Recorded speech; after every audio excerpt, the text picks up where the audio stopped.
Dununa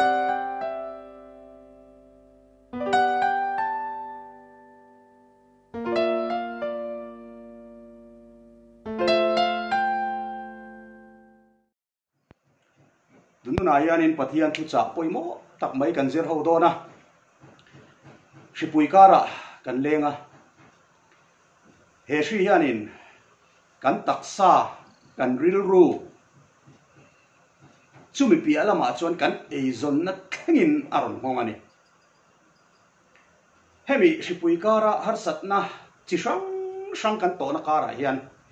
ele bara tlak cham na te tak salamanat na te rilrulam damlok na te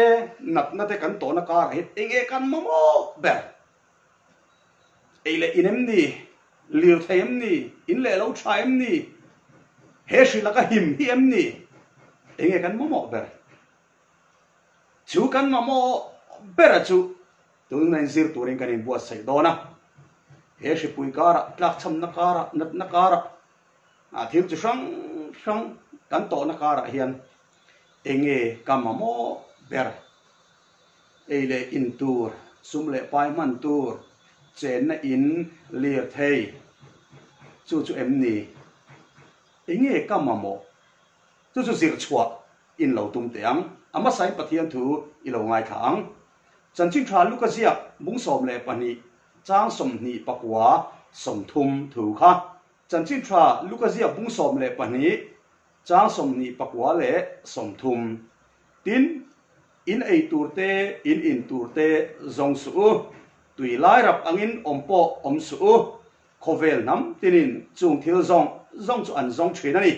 chung chu in mamo ani ti in pa in a hesi a thu kan siat kan zatan lalpan mal min som sa ro se ole tilaya bible chang kan han chiar ta ka khanin ei turte in turte khang zong khovel nam tinin an zong ani ti thu aron soya nima sela kan mamo khang kan zon na kara khan kan mamo perachu pathianin asiat thu lukazia ka hianin kan mu ani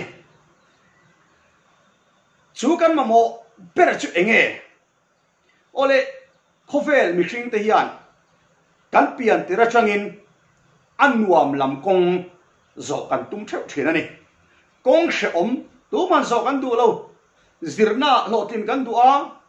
sumdol na lotin kan du a kan lo pian chuat tira chang hianin kan ma bak ze la kong sanga lotin kan du ni chumi kong chu zo kan tum theu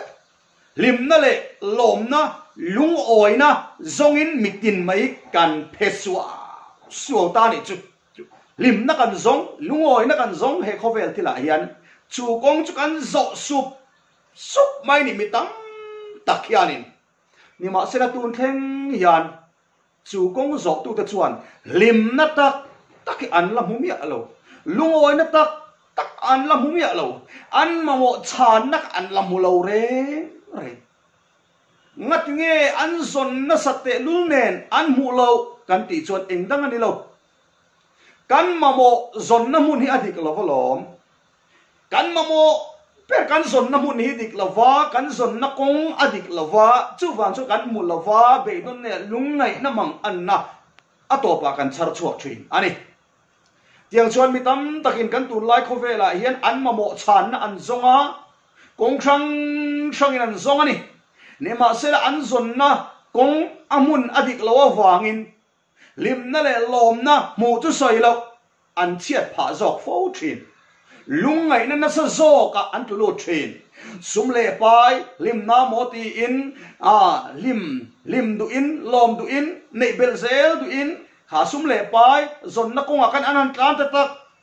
tak maya chia puam te kan ti khe puam te an ti then chuan hei tun lai a phei chuanin online mangin khami i chia puam ang deu che kha aron ti le to ni sum invest kha anasat po le atam po le sum kan wada lu nem po le ni khata kan poisa mu tur kha atam ting mai ni mu bel zel du in nei bel zel du in tu nên an tlan luai mi tam tak chu ma se heng mi te po hian ngai reng ma ro ato pan ti sual don anti sual don chiang lungai na ba kan char chuak lawang sum tam tak chen khat chon an lo ngai don apoi tak zet ani ole kan bible kan en hianin khofela lalro pui ber lal solomon ameu po khan tuna kanan soyang mek lim nahi he khovel tin ein alo zong ve na se mani ti kan mu ni ma se avan mulo chiang te reng em tro am mulo chiang em mai ni lal solomon ameu po khan sum le pa yang a aro pui em amei te nen phei chun nu pui po sang khat lai nei the ni khalal ro pui le hausa fin na nga em khan he khovela hian u naw lim na tak lung oi na tak alo humi alo mamo chan na alo huro reng he khovela hian ole then khatin tu na hian zule draksa te lim na le lom na kan zong ani rui hlawa khovel nom chen na le khovel ro pui na ate lim na kan zong fo the chu kan dam chan kan mamo berni in kan thria ani zu kan tia rui lo kan khoya kan han kai chap maya nuam kan ti ka kan mamo ber lim na min petu kan mamo chan na emo kan ti a apoi khop mai nima sela khatianga zong tere reng khan chu muna chuan an mamo chan na chu an mu chuang si lo apa poi he khovel tila mamo chan na zong tu te chuan an nun chu lung ngai na le mang an nei nan ti khat fo thin apoi tak zet ani ole ge ngei po hian ka hun kal to khan he khovel tila hian mamo chan na ka mamo chan na ka lo zong ve to thin rui lo lama te ka phak ang to kin lim na ka lo zonga lom na ka lo zonga ta chon ka mamo chan na om nin ka hria nima se lung ngai na le mang an na ba ka lo ka char chuak lo he khovel thila hian eng ki ma hian kan mamo chan nei alo om lo reng ani ti avachiang te lul thian pathum hianin vatok Canadian geese anti hi ka tumin khowot tak mai kara dil chunga hian longlengin anjin chuak an kal chuak ani he an longleng chuan na hi fit som le paruka sei ania aluminium asiam ani kha athinga kha aluminium an bel le vek maya halong kha arit em mai ni ari emo wangin le achuang ate kha pa ange i thau ve tak krisel ve tak an nia wangin an chuang chia kha an hiam hal sot maya long kuang kha tuina ron chim lek mai ni ta chuan le kha an chuan na long zon ve la khan sang tak maya vatok anon thok ta ni ta chuan le pani chuan an silai an han lek ka nga chung lama chuanin an han met puak ta dur maya ta chuan le an long lama chuanin vatok pakhat lian set mai paun somthum le panga vel set rit tur hi darkar khatam mel som kwa vela chakin aron ta thata von mai ni chu an ka fu chiang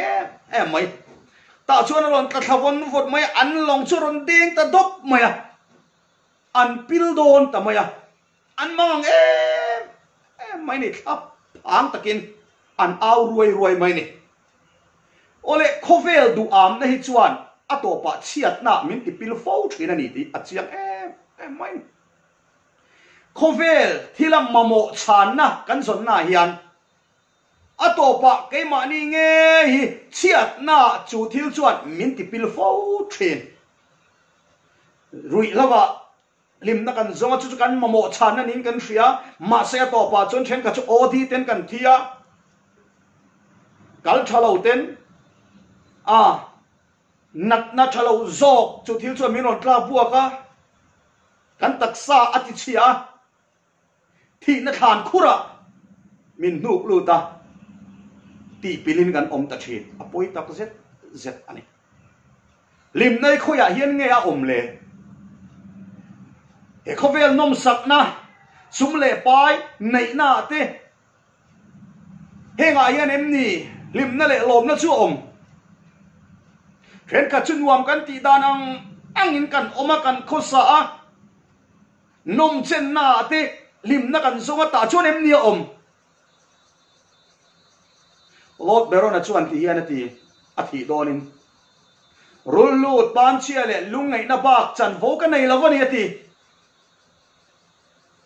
hau sak na sum le pa ya ian lim na ni le omem J Clouta ani hi American millionaire ni hian a soitat mai khovela mirethei ber kan hial ometi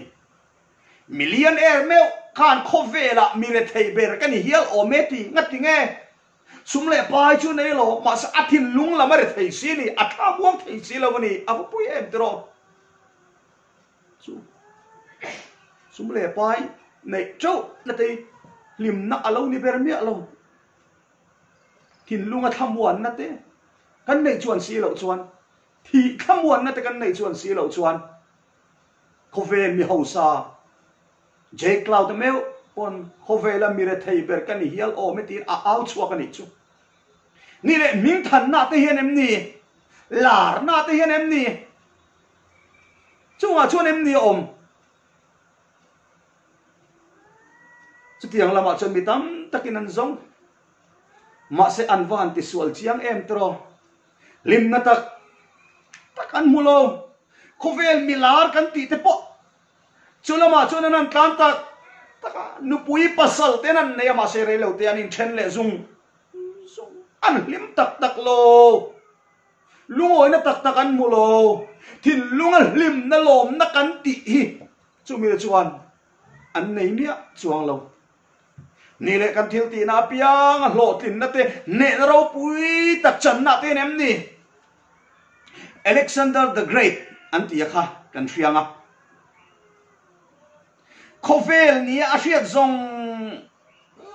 ram om zong ni a hriat ka ane zo vek an ti ane zo vek nuwa khan ne zel tur ka nei talo tin a trap hial ani an ti ani ole Samuel Gordon a chuan ti ana lo ti le lim na tak chu isua chavin a petheti amen avarau pu em tro lim na lung oi na tak chu Isua Christa chap yan min pethei ani chu William van der Hen a chuan ti ana lo soi le a lim nei buai na om lo wang ni lovin Isua Christa om na alo theng mai thina ti amen lim na lom na lung oi na ti tak chu lali Isua Christa ne na oma chu lali Isua Christa nei tu te a chu lo theng thin chu ni lim na lom nei asona som chi ni lo lali Isua Christa i nei potang o lali Isua Christa kan nei ni chuan lim na chuan min ron zong mu zok ton ti na ni chu lalpa chu fakang mo se chu tak chu ni he shi pui kara hen u nau kan mo chu o chu lom kan mo lim na dik tak Isua Christa ne na mi chu lom tu ne imamo em chu ole chu lim na dik tak mai lom na dik tak mai lung oi na dik tak mai nei tur chuan pathian hian u nau min du sak ngoi sin nei nge po kan tum turani pastor pakhatian asar mon tura buat sei mol me chutia ai buat sei mol lai chuan afa pa ngami lekki abula chuna rong kalta apa chuan asar mon buat sei lai chu ati buayang ti alaw em maya ti chuan banga khovel map lem intara kha apot khata ta chuan a kher som ta vek mania pot kher som ta vek maya ta chuan afa pane na chuan boya hei lo varem khom ta che tin afa pa chu apetani apa chuan rem khom thei me ring lo kha thil a buai pui chung khan asarmon in bua sei tur zong ka in bua sei fel vek man ring ani ma se minute nga aral ortia chuan arem zo thu ka aparon shil tamai apa chun makti em maya ameng phok na samaya boya ingtin nge irem zo the he thili kapot kher vek khani si ivarem zo mai me ingtin nge rimati ta chuan chu afopa chuanin pa mep nunga khan mo Isua Krista lem inzia kalau oma chulal Isua Krista lem inzia ka chu karem dik khapa khovel mep hi a in rem dik ve melo tin a hil tani chu avaro pui em tro ole ke ni po kan nuna hian lal Isua Krista rem dik masa ila ta chuat mamo chana dik tak chu kan mudon ani lim nei azona son chini lova aram le afelna zong masa nei tu tenena lim na chuan aron pan zok thin aron zong mu zok thin ni ti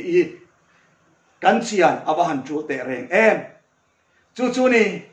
he shi pui kara ta cham na kara mang an na kara yan engei mamo itlak cham na kara khan sumle pa em ni eile inturem ni mamo masakber engei mamo masakber lali Isua Krista lom aram level na zong masapot ro chu inuna lali Isua Krista nei masaper la chu aram level na izo na imu chuan mo tak cham nakara lung oi na mang an nakara khovel buai na kara lim taka theina khamuan na ilo nei vedon ani patianian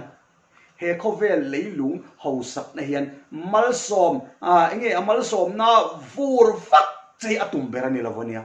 amat sapera chuan patiani na malsom na min pe tum hi kan mu thel fo thi thin lung lama hausak na tin lung lam khamuan na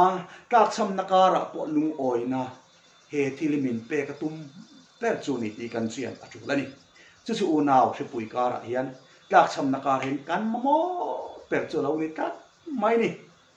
e mamo chan na chu Isua Krista ne na omani aram le fel na zong veng che aram le fel na zong mutu ilan ni lo ni chuan aram le a fel na zong pot ro ti chuan imamo til dang chu pathianin apiang che ma se tam tak chuan aram le afel na zong masalavin pathiani na min pek bel tur lam zok he kan lo zong masathina